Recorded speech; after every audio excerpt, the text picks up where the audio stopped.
26절부터 39절까지 우리를 사랑하시는 이로 말미암아 우리가 넉넉히 이기느니라, 그 말씀을 여러분과 함께 나누도록 하겠습니다.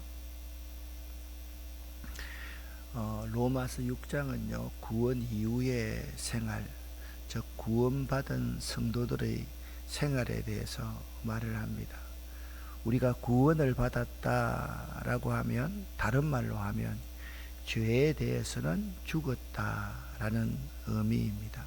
그런데 죄에 대해서 우리가 죽었다고 해서 우리가 죄를 안 짓느냐? 그게 아닙니다. 죄에 대한 고민이 항상 있습니다. 죄에 대한 고민이 있다는 것은 우리가 아예 구원받았기 때문에 죄를 짓지 않아야 된다라는 뜻이 아닙니다. 우리가 죄를 짓지 않는 것이 아니라, 우리는 죄를 짓지만 예수 그리스도께서 죄에 대해서 넉넉히 이기신 분이기 때문에 우리들은 그분 안에서 죄의 문제를 해결했다라는 거지, 근본적인 죄의 문제를 해결했다는 거지, 어떤 잘못된 이단 종파처럼 우리가 예수 믿고 구원 얻었기 때문에 죄를 안 지어, 또는 어떤 종파는 이렇게 생각을 하는 사람도 있습니다. 우리는 죄를 지어도 괜찮아. 왜냐하면 예수님께서 죄의 문제를 다 해결했기 때문에 괜찮아. 아닙니다, 여러분. 우리는 죄인입니다. 여기 이제 나무가 이렇게 있다고 생각을 한번 해 보십시오. 나무에 젖붙일 때 어떻게 젖붙입니까? 원래 이제 여기 단감나무입니다. 아래에서부터 감나무가 이만큼 크면요, 자, 여기 떫은 감입니다. 떫은 감을 단감으로 만들려고 하면 어떻게 하느냐? 단감 가지를 가져와서 이 떫은 감 가지에다가 딱 젖붙이면 그때부터 단감이 여는 거예요. 마찬가지입니다. 우리는 근본 뿌리채부터 죄인입니다. 근데 죄 없으신 예수 그리스도를 믿는다는 것은 젖붙이는 것과 똑같습니다. 예수 그리스도로 말미암아 우리들 스스로가 죄인인 동시에 의인이 되었다는 말이지, 우리가 죄를 안 짓는다, 죄를 안 지어야 된다, 또 죄를 지어도 아무 문제가 없다, 그런 뜻이 아니라는 사실을 알아야만 합니다. 그래서 8장은요, 이제 예수를 믿는 사람은 더 이상 죄인이 아니기에 괴로워할 필요가 없는데, 그 이유는 뭐냐? 성령께서 우리를 새로운 삶을 살게 해 주시기 때문에 그렇습니다. 그렇기 때문에 우리들은 계속해서 성령을 쫓아 생활해야만 합니다. 그럴 때는 정죄함이 없습니다. 죄의 문제 때문에 고민하지 말아라. 성령 하나님은 우리를 그 죄의 문제에서 해결하신다. 특별히 고난이 올 때 우리가 죄를 많이 짓잖아요. 그렇지 않아요? 고난이 올 때 죄를 많이 짓습니다. 그럴 때 고난이 오면 성령께서 말할 수 없는 탄식으로 우리를 도와주신다. 그걸 지금까지 이제 26절 이전 25절까지 그 말씀을 한 것입니다. 오늘 이제 8장 35절부터 37절까지의 말씀을 먼저 읽어보고 이제 나머지 말씀을 여러분과 함께 나누도록 하겠습니다. 함께 읽습니다. 누가 우리를 그리스도의 사랑에서 끊으리요? 환난이나 공고나 박해나 기근이나 적신이나 위험이나 칼이랴. 기록된 바 우리가 종일 주를 위하여 죽임을 당하게 되며 도살당할 양같이 여김을 받았나이다 함과 같으니라. 그러나 이 모든 일에 우리를 사랑하시는 이로 말미암아 우리가 넉넉히 이기느니라. 아멘. 자, 8장 1절부터 이런 말씀을 하고 있습니다. 그러므로 이제 그리스도 예수 안에 있는 자에게는 결코 정죄함이 없나니 이는 그리스도 예수 안에 있는 생명의 성령의 법이 죄와 사망의 법에서 너를 해방하였음이라 그렇게 말씀하고 있습니다. 이제 고민하지 말라는 거예요. 우리 속에 두 가지의 법이 있습니다. 이 세상의 법, 마귀의 법이 있습니다. 그리고 성령의 법이 있습니다. 마귀의 법은 죽이는 것이고요. 그리고 화평을 깨는 불화입니다. 성령이 우리에게 주시는 것은 뭐냐면 생명과 평화, 화평입니다. 우리를 그 죄에서 해방되게 만드시는 분이 성령이시기 때문에 우리가 고민할 필요가 없다라는 거죠. 그래서 누가 우리를 그리스도의 사랑에서 끊으리요?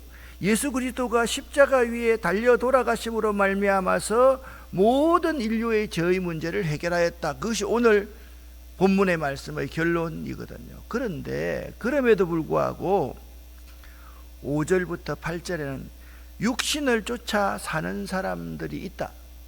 그리고 성령을 따라 사는 사람들이 있다. 성령을 따라 사는 사람들은 성령의 지배를 받는 사람이기 때문에 그 생각도 성령이 바라시는 일을 생각하며 그 생각이 뭐냐면 생명과 평화를 항상 가져다 준다. 그리고 하나님을 기쁘시게 한다. 그런데 죄의 본성을 따라 사는 사람들이 있는데 죄의 본성을 따라 사는 사람들은 성령을 따라 사는 사람들은 성령의 생각을 하지만 죄의 본성을 따라 사는 사람은 죄가 바라는 일을 한다. 이들이 생각하는 것은 삶이 아니라 살리는 것이 아니라 죽음이다. 이들은 하나님의 뜻을 거스리고 이들은 하나님을 기쁘시게 할 수 없다. 그리고 성령은 왜 우리에게 보증을 해주시는가 하면 우리가 하나님을 아빠, 아버지라고 부르게 해주신다. 그렇기 때문에 하나님이 내 아버지이기 때문에 우리가 하나님의 아들과 딸이 된다. 하나님의 아들과 딸이 여러분과 제가 되면 예수 그리스도와 함께 하나님 나라의 상속자가 되기 때문에 우리는 결코 상속자로서의 권리, 권위를 빼앗겨서는 결코 안 된다. 그리고 여러분 삶 가운데 어떤 고난이 있다 할지라도 생각한데 현재의 고난은 장차 우리에게 나타날 영광과는 좋게 비교할 수 없도다. 그러니까 현재 우리가 겪는 고난은 장차 우리에게 나타날 영광과 견주면 아무것도 아니라고 생각한다라는 거죠. 현재 고난이 있으면 성령께서 우리를 위해서 말할 수 없는 탄식으로 간구해 주신다. 그래서 그때 이제 불렀던 찬송이 바로 당신이 지쳐서 기도할 수 없고 눈물이 빗물처럼 흘러내릴 때 누군가 날 위해서 기도하시는데 날 위해서 기도하시는 분이 부모님이나 목회자나 다 우리의 사랑하는 형제 자매들이 될 수 있지만 더 중요한 것은 항상 우리를 위해서 친히 간구하시는 성령 하나님이 계신다. 왜 그러느냐? 우리가 얻은 구원은 소망으로 구원을 얻었다. 보이는 것은 소망이 아니지 않느냐? 만약 우리가 보이는 것을 바라면 그게 무슨 소망이냐? 우리는 보지 못하는 것을 바라는 사람이다. 보지 못하는 것을 바라고 살아가는 사람은 한 가지 꼭 해야 될 게 있다. 뭐냐면 인내다. 참을 수 있어야 된다. 오늘 8장 24절 25절 말씀에 그런 말씀이 나타나 있습니다. 24절부터 26절까지 같이 한번 읽어보겠습니다. 우리가 소망으로 구원을 얻었음에 보이는 소망이 아니니 보는 것을 누가 바라리요? 만일 우리가 보지 못하는 것을 바라면 참음으로 기다릴지니라. 이와 같이 성령도 우리의 연약함을 도우시나니 우리는 마땅히 기도할 바를 알지 못하나 오직 성령이 말할 수 없는 탄식으로 우리를 위하여 친히 간구하시느니라. 마음을 살피시는 이가 성령의 생각을 아시나니 이는 성령이 하나님의 뜻대로 성도를 위하여 간구하심이니라. 아멘. 이제 28절부터 30절까지 말씀에서는 하나님을 사랑하는 자에게 하나님께서 어떤 복을 주시는가 그것을 말씀하고 있습니다. 30절까지를 쉬운 성경으로 여러분과 제가 함께 읽겠습니다. 하나님을 사랑하는 사람들, 곧 하나님의 뜻대로 부르심을 받은 사람들에게는 모든 일이 서로 협력해서 선을 이룬다는 것을 우리는 압니다.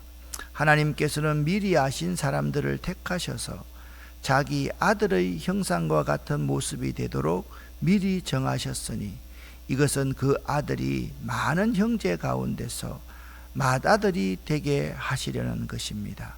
그리하여 하나님께서는 이미 정하신 사람들을 부르시고 또한 부르신 사람들을 어렵게 하시고 어렵게 하신 사람들을 또한 영화롭게 하셨습니다. 아멘. 하나님은 어떤 분이냐?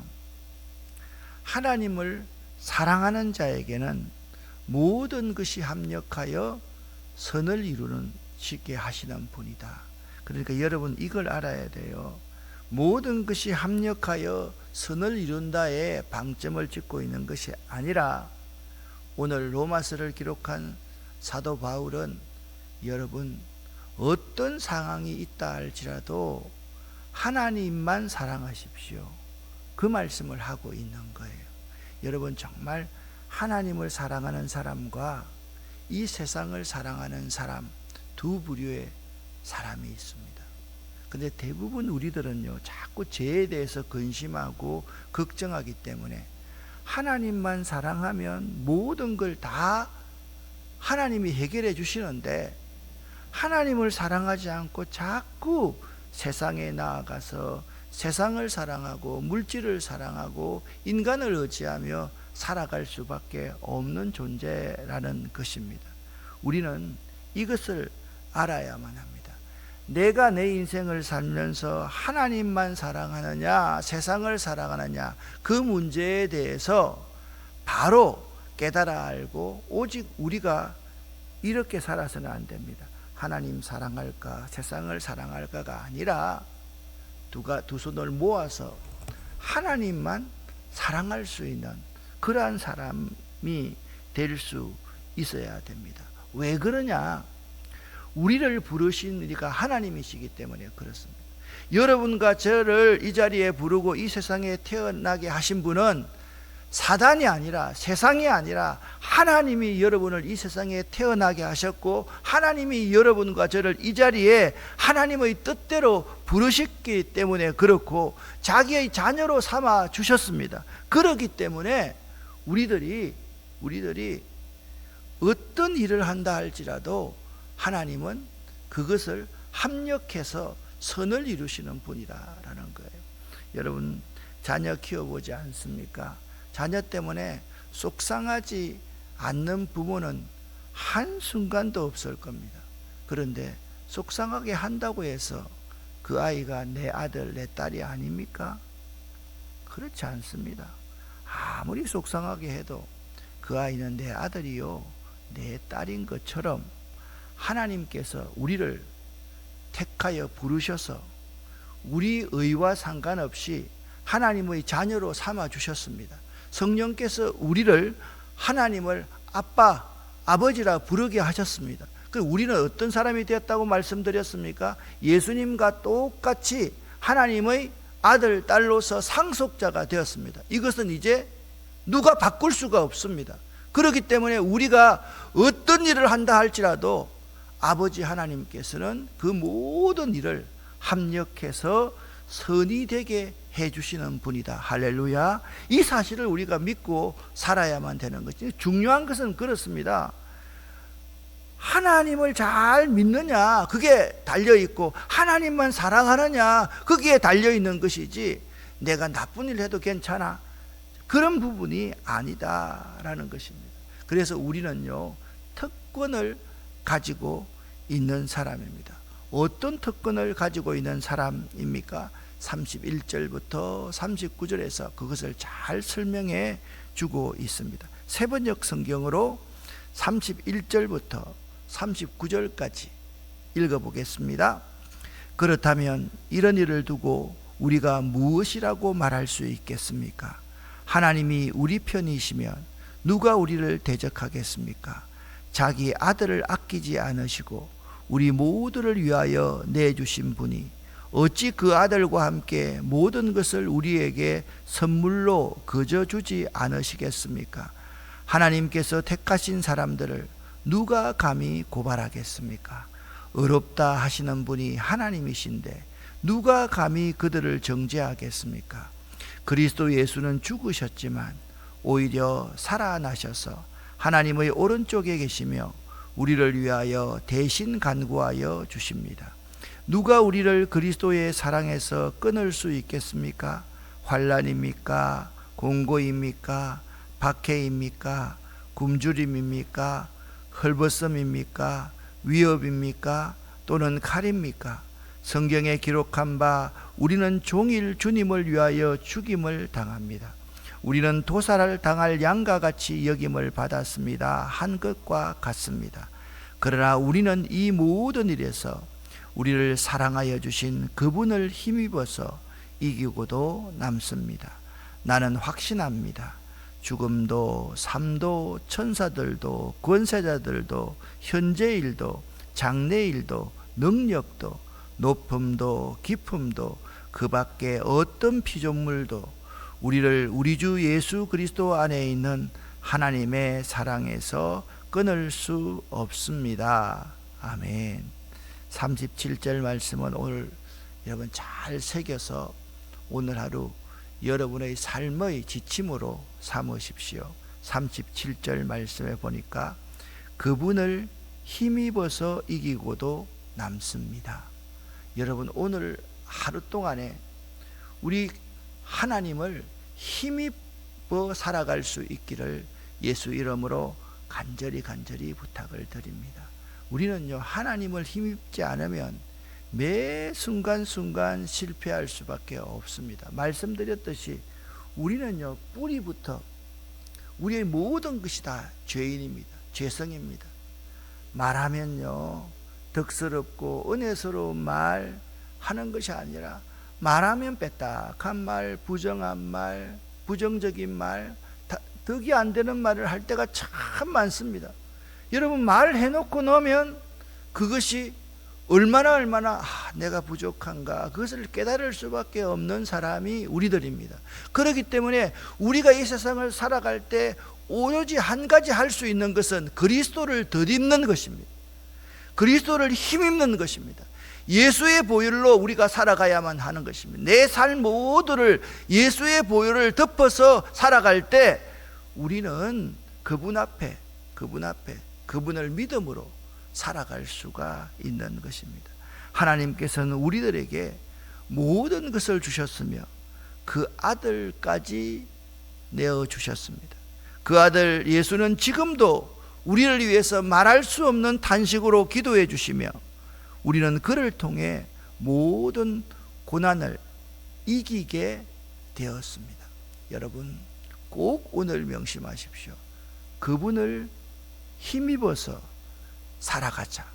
나는 예수를 힘입어서 살아가는 사람이다. 항상 주님 안에, 예수 안에, 말씀 안에, 성령 안에 거하시는 여러분이 될 수 있어야만 됩니다. 따라서 우리가 주님 안에 있고 말씀 안에 살아가면 이 세상에 어떠한 것도 우리를 예수 그리스도 안에 있는 하나님의 사랑에서 끊을 수 없다라는 것입니다. 왜냐하면 히브리서 13장 8절에 보면 예수 그리스도는 어제나 오늘이나 영원토록 변함이 없으신 우리의 구주이시기 때문입니다. 사랑하는 여러분, 오늘 하루 우리의 삶이 다른 것 아닙니다. 너무 힘들게 생각하지 마시기를 바랍니다. 첫 번째, 내가 하나님만 사랑하느냐 아니면 이 세상을 사랑하느냐 한번 생각해 볼 수 있기를 바랍니다. 나는요, 하나님만 사랑해야 되겠다라고 결심하고 결단하고 이 자리에서는 그렇게 살아야 되겠다라고 말하면서 이 문만 딱 나가면 우리가 하나님 사랑하는 거 잊어버리고 자꾸 이 세상의 유혹에 세상에 질 수밖에 없는 존재가 우리들입니다. 그러기에 우리는 어떻게 살아가야만 하겠습니까? 예수를 힘입어 살아야만 합니다. 그래서 여러분과 제가 오늘 하루 동안에 예수님을 힘입어 살자, 꼭 이 말씀을 기억하면서 승리하시기를 예수 이름으로 간절히 축원합니다. 기도하겠습니다.